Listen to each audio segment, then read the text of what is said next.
নমস্কার বন্ধুরা, এনপি চ্যানেলে আপনাদের স্বাগতম। আমি আজকে নিয়ে এসেছি গজা কীভাবে বানানো যায় দোকানের মতো করে। নিয়েছি 2 বাটি আটা ময়দা যে কোনো কিছু নেওয়া যাবে, তো আমি আটাটাই নিয়েছি।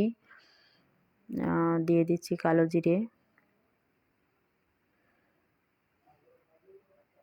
দিয়েছি বেকিং পাউডার, বেকিং সোডা অল্প একটু, বেকিং পাউডার 1/2 চামচ, বেকিং সোডা তারও কম একটু। এখন দিয়ে দিচ্ছি ঘিটা যত বেশি দেওয়া যাবে তত গজাটা টেস্টি হবে, গজাটা তত ভালো লাগবে। এখন ঘি এসব দিয়ে ভালোভাবে মেখে নিতে হবে। আটাটা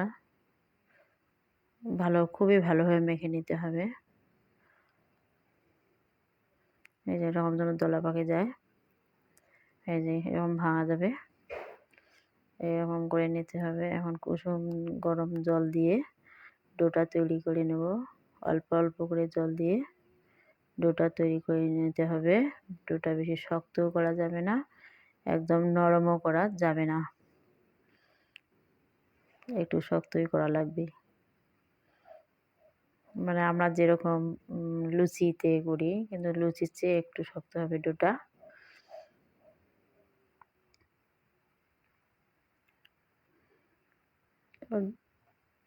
আমি এখন ঢেকে রাখছি কিছুক্ষণের জন্য, 10 মিনিটের জন্য। এদিকে আমি শিরাটা তৈরি করে নেব। তার জন্য দিয়ে দিচ্ছি 1 বাটি চিনি, ওই বাটিরে দিয়ে দিচ্ছি 2 বাটি জল।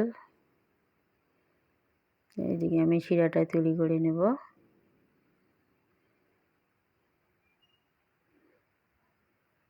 1 বাটি জল শুকিয়ে 2 বাটি জল শুকিয়ে 1 বাটি জলে হবে, তখন বোঝা যাবে শিরাটা হচ্ছে। আমি দিয়েছি ছোটো এলাচ 2টা, 3টা ছোটো এলাচ দিয়ে দিলাম, সেন্টটা ভালো আসবে। এরকম একটা আঠালো আঠালো হবে। এখন বেলে নিচ্ছি,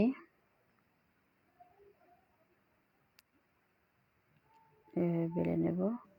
হাত দিয়ে 2 পাশটা চাপে দেব, হাত দিয়ে এরকম করে বেলে নিতে হবে। একটু পরে টেসে বড় বড় করে নিতে হবে। আবার বেলে নেব।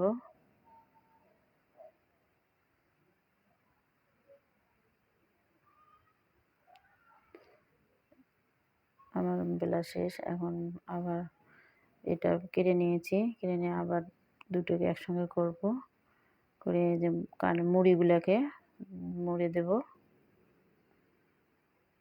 এবার সব পুরাটা মুড়ে দেব।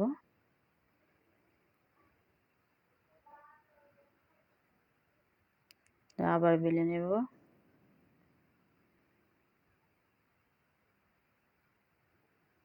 এবার হাত দিয়ে চেপে চেপে দিচ্ছি, মুড়িটাকে সমান করে নিচ্ছি।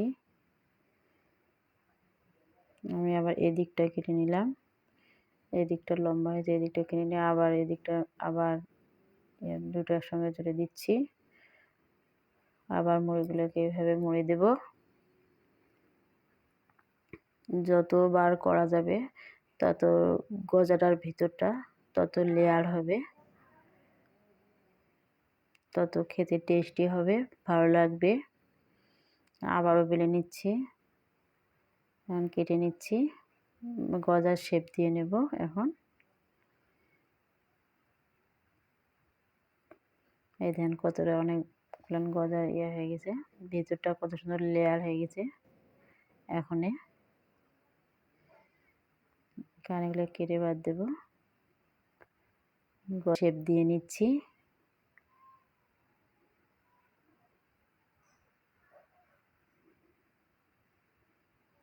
আমার গজা শেপ দেওয়া শেষ, সবগুলো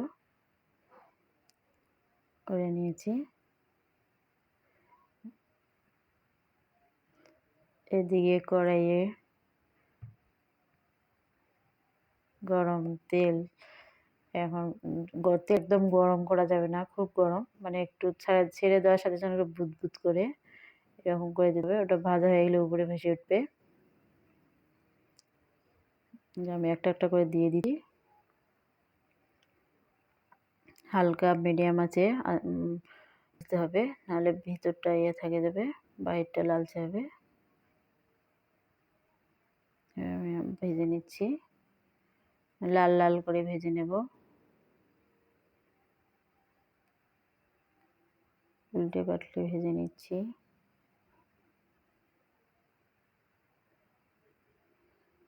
এখন লেয়ার দেখা যাচ্ছে।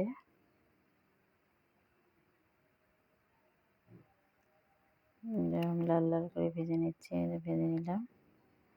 এখন শিরা দিয়ে দেব, চিনি শিরা দিয়ে দিচ্ছি। নামিয়ে নিয়েছি। দেখেন কতটা টেস্টি লোভনীয়, এই যে কতটা লেয়ার দেখা যাচ্ছে। ভিতরটা দেখেন কত সুন্দর হয়েছে। এটা আমাদের রথযাত্রার স্পেশাল খাবার। থ্যাংক ইউ বন্ধুরা।